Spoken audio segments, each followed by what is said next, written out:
Hello everyone, it's Sandra here, and this is my Amazon bucket, my Amazon tape bucket. It's been about 16 days since I've been in it, and if you remember the last time, I'd left it alone for even longer than that, and I was worried that I might have left it too long, so I top dressed with some lovely leaf mold. So I'm gonna have to do some digging. And that's one of the things I want to talk about with this system is a bucket system, although the moisture retention is really good. And right away, the bedding is just so lovely and moist. The depth of the bucket, the surface area to depth ratio is skewed in a direction that doesn't give the worms a lot of surface area for feeding. It does, however, retain moisture because it also doesn't have a lot of surface area for evaporation. So if you have a bucket system and it gets too wet, it's harder to dry out. And if you have a bucket system that gets quite deep, the bedding, it's hard to dig down and check on your worms. You have to dig down quite deep, and if you're wearing a long sleeve shirt or whatever, you're gonna have to go deeper than that. And so it is. It's a muckier project if you get into bucket systems, if you like fluffing them like I do. All right, so this is what our tape looks like. It's sort of a see-through-y. I told you I wouldn't rip it into shreds, so I'm not going to rip it, but I can see that even bits of it are coming off it. And there's oops, I dropped in one of our worms. So the tape looks really like it is disappearing. So let me just dig down a little deeper. Here's some of the tape again with some of these reinforced strings. And the tape absolutely, the middle bit is disappearing. I still see those reinforced threads, and those are the things I find are difficult to rip off the boxes in their entirety, are these threads. So again, I'm not going to rip it. I'm not going to shred it with my fingers. I'm just going to let it be and see how much the microbes can take care of it. I'm also going to stop feeding this bin Amazon tape. There's some more tape. I think we've got enough tape in here now that we will get a good sense of what is left after a good run of just letting the worms at it. So I started this bin with just regular cardboard, and here's some of the cardboard now. And the Amazon tape that was attached to it as part of AJ Green Topics cardboard box challenge. And so I just put my entire box with, the soil and the worm castings that were in the soil. I started that in this bucket, and you can see all the worms in this cardboard now. They're going after this cardboard. I don't know why, guys. I've got leaf mold in here for you, but they're going after the cardboard. So it did have regular cardboard in it as carbon, so I wasn't forcing them to eat the tape.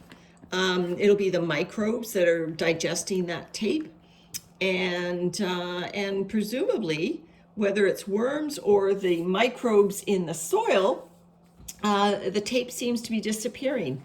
Now, I did add that lovely top dress of leaf mold, and I did mention in my last video that maybe I'm going to be adding some more microbial diversity by adding those lovely leaves, and maybe that'll take this tape to its finish line. There's another big clump. I've added a lot of Amazon tape over the lifespan of this bucket, and look at all those threads. So we will get a good sense of what is compostable when this bucket is maybe a little bit older. So I've dug down to the bottom, and in a bucket system, what you get is more moisture accumulating to the bottom, which will happen in any bin. But like I said, bucket systems tend to be more moist. So if you are a person that perhaps wants to leave your systems for longer spells in between, checking in on them, bucket systems might be a really good way to go. Bucket systems also have that handle, which if you have a mobility problem like I do, make them easy to pick up and move around, even when they're heavy with castings. Bucket systems to me, though, are a little bit more difficult to assess what's going on in the system because, you don't always want to dig to the bottom of a deep system. And the older a bucket system is, the more bedding and everything you will accumulate on the top, and therefore the deeper these castings. And so, this is a bucket that actually has a wider mouth to it than your standard 4 or 5 gallon bucket. I'll put the size of the bucket and a picture of it on the screen. I got it, it's a food grade peanut butter bucket. So there's some more cardboard with some more Amazon tape. So again, I'm not ripping, I'm just lifting gently and moving over to one side so I can fluff to the bottom. Certainly I've made this bucket system more difficult by putting in this Amazon tape and not wanting to rip it to shreds with my fingers. All right, so here's all the tape. So I'm just gonna push it all to this one side. My goodness, there's a lot of it. So it's gonna take up half the bucket, and I'm gonna dig down into the center to give this week's feeding.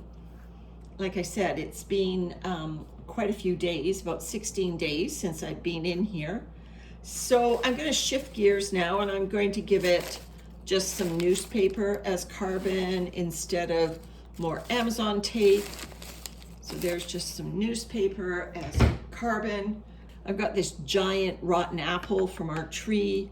So what I did is I took some wedges of apple and I scored it to see how I took a sharp knife and I just cut the wedges so that the worms can attack on more surface areas. The microbes and the worms can attack on more surface area. I did that with a couple wedges of apple, dusted them with eggshell. So normally apple is on the slower end, but I'm hoping by scoring it and previously freezing it, I'm hoping that the worms will be able to get into it a bit faster. And then one last thing I have for the worms are some of these fuchsia berries that we get off our fuchsia plants and a few of the fuchsia flowers. So this is a good size feeding for this bin. But again, I'm going to leave it an extra long time. So I'll just put some more newspaper on top, and I'm going to feed right here in the center. So a bucket system has the advantage of moisture retention, a disadvantage of not as easy to fluff, and also it doesn't have the ability to really vary your feeding zone. Like you can in a rectangular tote. At a rectangular tote, you can do 4 corners, you can do the center. In this bucket system, pretty much you're down to the center, even though this is a wider bucket system than others. All right, everyone, that's our check-in on the Amazon bucket. It looks like things are moving along nicely. Bye for now.